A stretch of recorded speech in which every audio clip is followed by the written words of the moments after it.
tenemos el honor de contar aquí con Ismael Cala, un colega graduado en Artes en la República de Cuba, quien durante muchísimo tiempo hizo radio y televisión en su país, pero que posteriormente en Canadá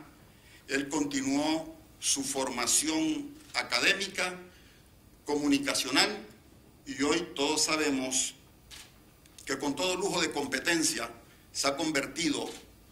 en ejemplo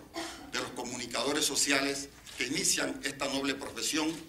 y en nombre de esta institución que me honro en presidir, lo felicito por la gran labor que usted está realizando a través de CNN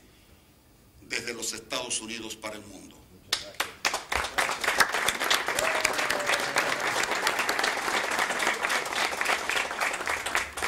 El doctor Enrique Iglesias entrega el reconocimiento como personalidad iberoamericana del año al colega periodista Ismael Cala.